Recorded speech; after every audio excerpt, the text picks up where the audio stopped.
शुरुआत करेंगे। Middle east में जंग के बीच क्या अमेरिका पर साइबर बम गिरने वाला है? ये बात हम इसलिए कह रहे हैं क्योंकि डिजिटल दुनिया में बढ़ते हमलों ने वॉशिंगटन की टेंशन बढ़ा दी है। अमेरिका, जो दुनिया का सबसे मजबूत साइबर सुरक्षा सिस्टम का दावा करता है, अब खुद साइबर हमलों के निशाने पर आता हुआ दिखाई दे रहा है। सरकारी एजेंसियां हो, बैंकिंग नेटवर्क हो और या फिर पावर ग्रिड सिस्टम, हर जगह हैकिंग और डेटा ब्रेक की कोशिशें लगातार बढ़ रही है। एक्सपर्ट्स के मुताबिक ये सिर्फ सामान्य साइबर अटैक नहीं बल्कि डिजिटल वॉरफेयर का नया चेहरा है। और अगर यही ट्रेंड बढ़ता रहा तो सवाल यही है कि क्या कभी अमेरिका पर सच में साइबर बम जैसा बड़ा अटैक हो सकता है? और इसी मुद्दे पर खास चर्चा के लिए हमारे साथ जुड़ रहे हैं डिफेंस मामलों के जानकार जो ईरान, अमेरिका और इजराइल की मौजूदा हालात पर अपनी राय रखेंगे। साथ ही दुनिया में इस समय कैसे हालात हैं इस पर भी चर्चा करेंगे। और ये डिजिटल शटडाउन की बात तब भी निकल कर आई थी जब स्ट्रेट ऑफ हॉर्मुज को लेकर तनाव लगातार बना हुआ था, क्योंकि आपको बता दें कि स्ट्रेट ऑफ हॉर्मुज के नीचे वो केबल्स, जो फाइबर केबल्स है, डेटा केबल्स हैं, वो बिछी हुई है जिससे दुनिया भर में ये डेटा ट्रांसफर होता है। और अगर उन पर अटैक होता तो बड़ा जो शटडाउन है, डिजिटल शटडाउन है, वो पूरे दुनिया भर में देखने को मिल सकता था और उसका असर हर देश पर पड़ता, क्योंकि यहां पर इंटरनेट स्लो हो जाता, इंटरनेट डाउन हो जाता, प्रोसेस जो है वो स्लो हो जाती और इसका असर देखने को मिलता। तो चलिए अब आपको ग्राफिक्स के जरिए समझाते हैं क्या ये पूरा मामला है साइबर खतरे की नई जंग। तो साइबर खतरा किसे बोला जा रहा है? सरकारी सिस्टम पर बढ़ते हमले को साइबर खतरा माना जा रहा है। डेटा चोरी के मामले जो हैं वो दिन प्रतिदिन बढ़ते जा रहे हैं। इसी के साथ डिजिटल सिक्योरिटी पर भी सवाल खड़ा हो रहा है और इसीलिए खतरा लगातार बना हुआ है। महत्वपूर्ण इंफ्रास्ट्रक्चर पर भी खतरा बना हुआ है। तो ये है साइबर खतरे की नई जंग। साइबर वॉरफेयर की नई रणनीति सक्रिय हो गई है। तो सरकारी सिस्टम पर बढ़ते हमले यानी कि डिजिटली जो इफेक्ट है, डिजिटल जो इम्पैक्ट है, वो किस तरीके से इफेक्ट हो रहा है उसकी बात यहां पर हो रहे हैं। साइबर खतरे की नई जंग इसे कहा गया है।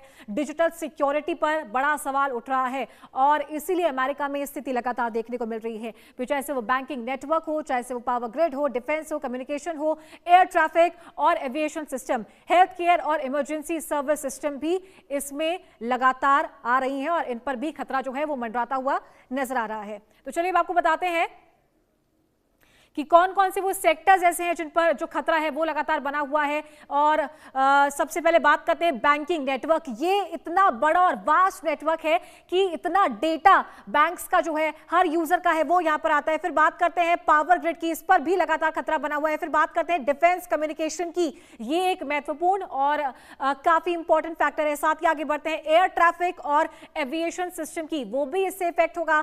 साथ ही बात करते हैं हेल्थ केयर और इमरजेंसी सर्विस सिस्टम की, वो भी इससे इफेक्ट होंगे, क्योंकि आजकल हम देख सकते हैं जैसे तैसे डिजिटली कंट्रीज जो है वो स्ट्रांग हुई है, आम आदमी जो है वो स्ट्रांग हुआ है, हमारा तमाम जो काम है वो डिजिटल बेसिस पे होता नजर आया है। और सर चलिए अब आपको बताते हैं कि भारत के लिए क्यों ये बड़ा खतरा है, इसकी भी आप बात कर दें कि भारत पर इसका क्या असर देखने को मिलेगा। दुनिया का करीब 95 से 97 डेटा फाइबर ऑप्टिक केबल्स के जरिए आता है और ये केबल समुद्र के नीचे बिछी होती है, जिसका जिक्र हम अभी कर रहे थे। भारत को यूरोप, अफ्रीका और पश्चिम एशिया से जोड़ने वाली केबल्स इसी रूट से गुजरती है और इसमें SEA, MEWE, AAE1 और EIG जैसे बड़े डेटा है। भारत की डिजिटल इकोनॉमी काफी हद तक इन समुद्री रूट्स पर निर्भर करती है। भारत का ज्यादातर इंटरनेशनल इंटरनेट बैंडविड्थ अरब सागर और खाड़ी क्षेत्र से गुजरता है, स्ट्रेट ऑफ हॉर्मुज से भी गुजरता है। अब केबल्स को नुकसान होता है तो ट्रैफिक को लंबे पैसिफिक रूट का जो सहारा है वो लेना होगा और जो डेटा ट्रैवल टाइम है वो बढ़ जाएगा, इंटरनेट स्पीड जो है वो स्लो हो जाएगी। यूट्यूब, इंस्टाग्राम और नेटफ्लिक्स जैसे प्लेटफॉर्म पर बफरिंग बढ़ जाएगी अगर इंटरनेट स्पीड जो है वो स्लो होती है। वीडियो कॉल और क्लाउड सर्विसेज में भी दिक्कतें आ सकती है, क्योंकि वहां भी जो क्वालिटी है उसे कॉम्प्रोमाइज करना पड़ता है। तो भारत का IT और आउटसोर्सिंग सेक्टर करीब $250 बिलियन का है। अमेरिकी और यूरोपीय क्लाइंट्स के साथ रियल टाइम कनेक्टिविटी और लो लेटेंसी नेटवर्क पर निर्भर है। केबल कटने की स्थिति में कंपनियों को भारी नुकसान हो सकता है। और चलिए अब आगे बढ़ेंगे और आपको बताते हैं कि साइबर बॉम्ब क्या है, जिसका जिक्र लगातार हो रहा है, वो आखिरकार है क्या। एक साथ बड़े पैमाने पर डिजिटली हमला करना, इसे साइबर बॉम्ब का नाम दिया गया है। सिस्टम को ठप करने की कोशिश करना, यह है साइबर बम। देश की इकोनॉमी पर सीधा असर पड़ता है डिजिटली, क्योंकि अगर कोई राष्ट्र कमजोर होता है तो, और राष्ट्रीय सुरक्षा को भी इससे गंभीर चुनौती है। यानी कि ये एक नहीं बल्कि कई तरीके से जो इंपैक्ट है वो इसका किसी भी कंट्री पर देखने को मिलेगा। तो साइबर बॉम्ब क्या है उसकी जानकारी आपको दी है, और कैसे इससे इफेक्ट पड़ता है वो भी आपको बताया है।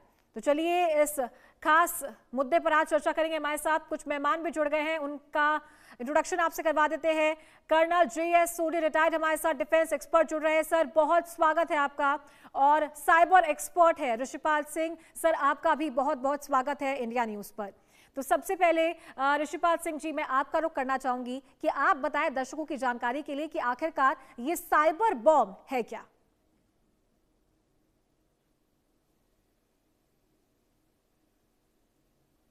ऋषिपाल जी आप अनम्यूट कीजिए, आपकी आवाज हम तक नहीं पहुंच पा रही है।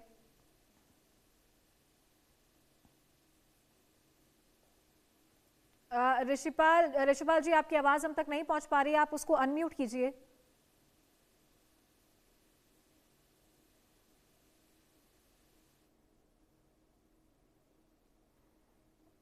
ऋषिपाल जी आपकी आवाज हम तक नहीं पहुंच पा रही है, मैं दोबारा आपके पास आती हूँ। कर्नल JS सोडी भी हमारे साथ बने हुए हैं। JS सोडी जी, कैसे ये एक कंट्री को इफेक्ट करता है अगर डिजिटली उस पर प्रहार होता है, क्या आप इसके बारे में बताना चाहेंगे?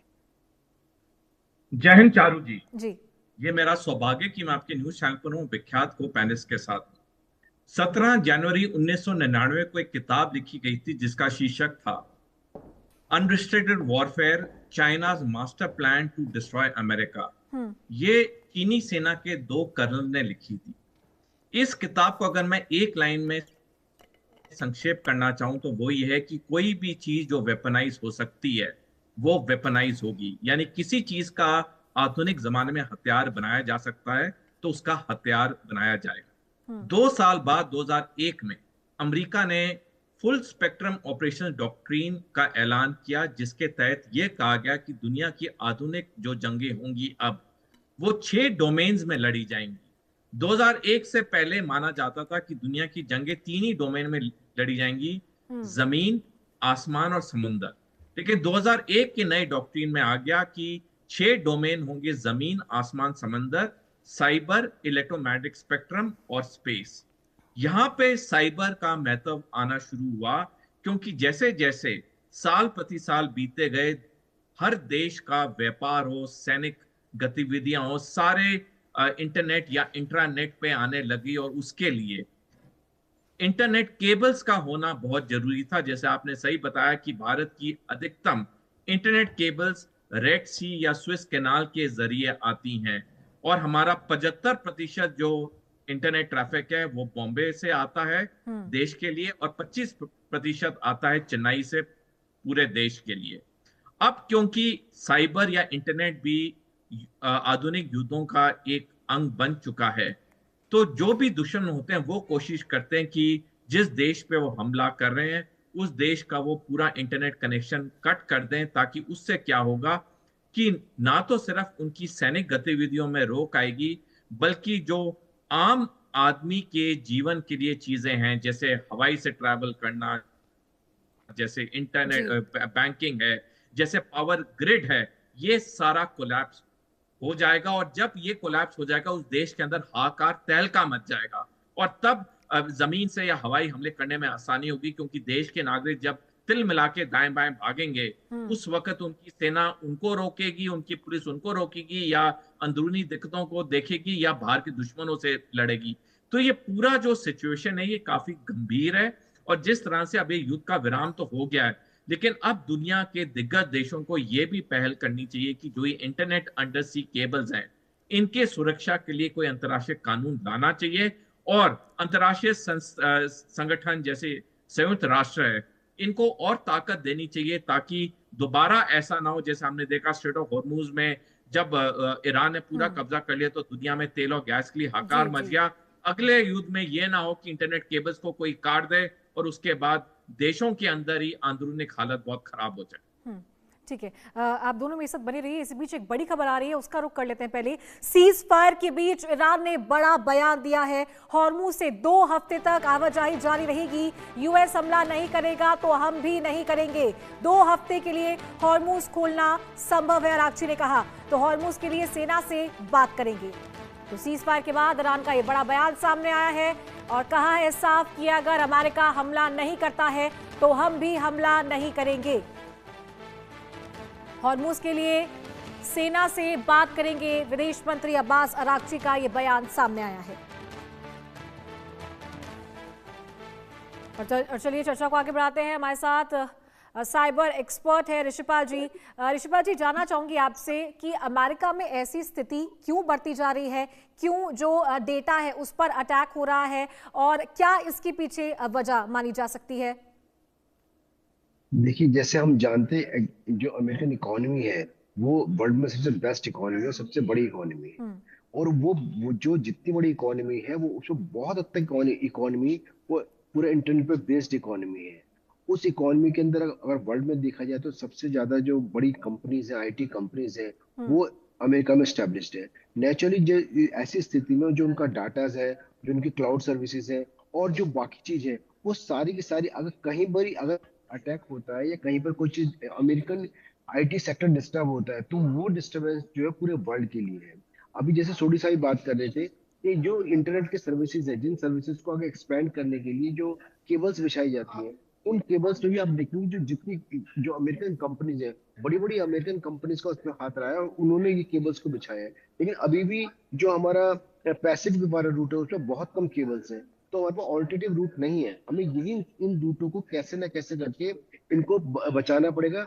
और अमेरिकन जो अगर जैसे हमने बताया कि अमेरिकन जो आईटी सेक्टर है या अमेरिकन जो आईटी जो उनकी सिक्योरिटी है वो केवल अमेरिका के लिए नहीं है, वो बहुत हद तक जो इकोनॉमी है उनकी इकोनॉमी हमारी इकोनॉमी बहुत हद तक बहुत मामलों में उनसे जुड़ी है। बहुत हद तक डाटा जो हम शेयर करते हैं वो डाटा वहां से आते हैं, तो उसका इम्पैक्ट ऐसा नहीं केवल अमेरिका में पड़ेगा। तो बहुत इंपॉर्टेंट है कि अमेरिकन जो कंपनीज हैं या अमेरिकन गवर्नमेंट है वो अपने डाटा को वो या अपनी इंटरनेट की सिक्योरिटी को सेव करने के लिए जो भी तरीका अपनाते हैं उनको अपनाना पड़ेगा। अभी जो 2 वीक का अपने टाइम मिला है, ये 2 वीक का टाइम अपने आप में बड़ा इंपॉर्टेंट है। किस तरीके से अमेरिका एक तरह से सांस लेता है और सांस लेने में वो उन सब चीजों को देख रहा है, क्योंकि इतना एक्सपेक्ट किसी ने नहीं किया था कि ये युद्ध जो है इतना लंबा चल जाएगा।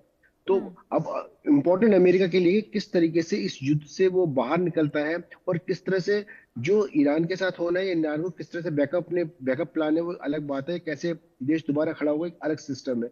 लेकिन हमारी जो हमारी खुद की जो हमारी जो जिम्मेदारी है और खुद की हमारी जो ये डिपेंडेंसी है वो अमेरिकन आईटी सेक्टर में बहुत ज्यादा है। ये ध्यान रखिएगा, ऐसा नहीं कि वहां का अगर इंफ्रास्ट्रक्चर हिलता है डिजिटली तो हम इम्पैक्ट नहीं होगा, हम डेफिनेटली हमारे को इम्पैक्ट होगा। और इसके लिए हमें और ऑल्टरनेटिव रूट जरूर सोचने चाहिए, ऑल्टरनेटिव तरीके और जरूर सोचने चाहिए, जिससे कि जो क्लाउड सर्विसेज है या क्लाउड का मेंटेन करना है वो और उससे ज्यादा और जगह हो सके। तो अपने आप में नेचुरली जब युद्ध होगा, युद्ध की स्थिति में अगर जिस भी देश के साथ युद्ध होता है तो वो उसी सेक्टर पे वो हमला करने की कोशिश करेंगे जो उनका सबसे ज्यादा इंपॉर्टेंट सेक्टर है। तो इसको बचाने के लिए अमेरिका गवर्नमेंट खुद भी बहुत कोशिश कर रही है। और जैसे सोडी साहब ने भी कहा, हालांकि यूएस जो यूएन है या और एजेंसी जो कोशिश करती हैं कि इस तरह से जो एक न्यूट्रल जो सिस्टम से उसको रोका जाए, लेकिन जब वार होती है तो बड़ा मुश्किल चीजों को। ठीक है। इसी बीच एक और बड़ी खबर का रुख करेंगे, दोबारा मैं आपके पास आऊंगी। यूएस ईरान युद्ध विराम का भारत ने स्वागत किया है, ये बड़ी खबर। विश्व शांति की दिशा में एक सकारात्मक कदम है, भारत ने कहा। युद्ध से वैश्विक ऊर्जा आपूर्ति बाधित हुई है, हॉर्मुज से जहाजों की स्वतंत्र आवाजाही हो, भारत ने ये कहा है। तो सीज फायर का स्वागत किया है और कहा है कि युद्ध से वैश्विक ऊर्जा आपूर्ति बाधित हुई थी, हॉर्मुज से जहाजों की स्वतंत्र आवाजाही हो।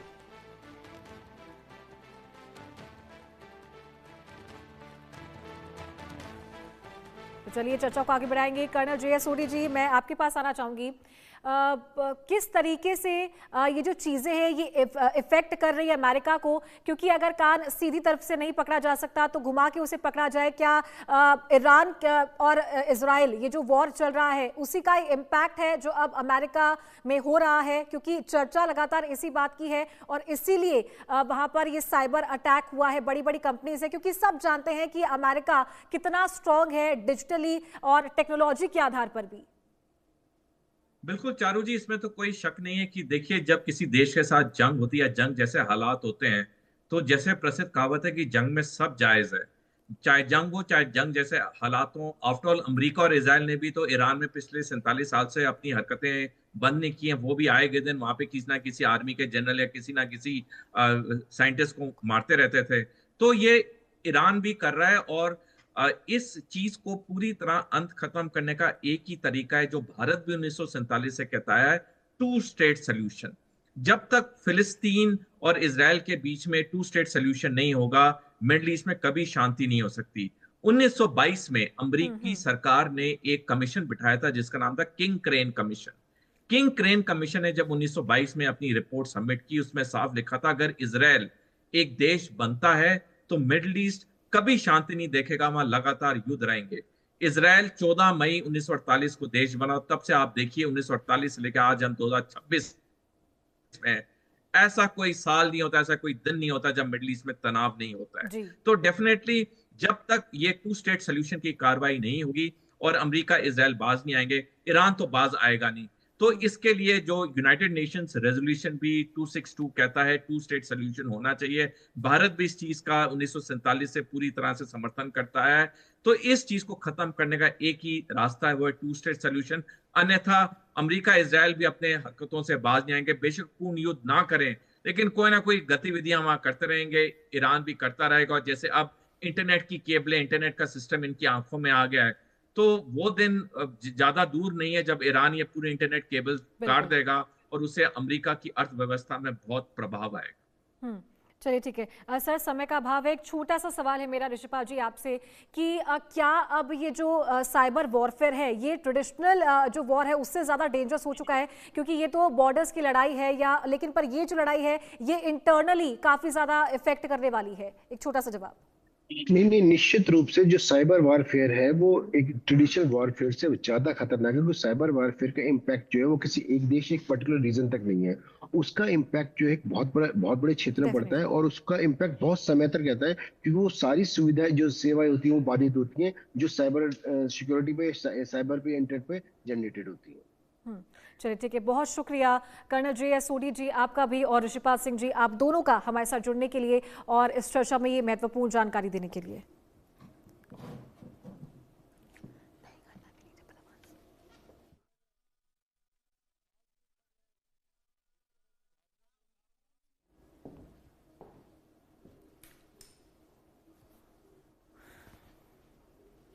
तो डिजिटल इंफ्रास्ट्रक्चर पर यह सबसे बड़ा खतरा है साइबर बॉम्ब, इसे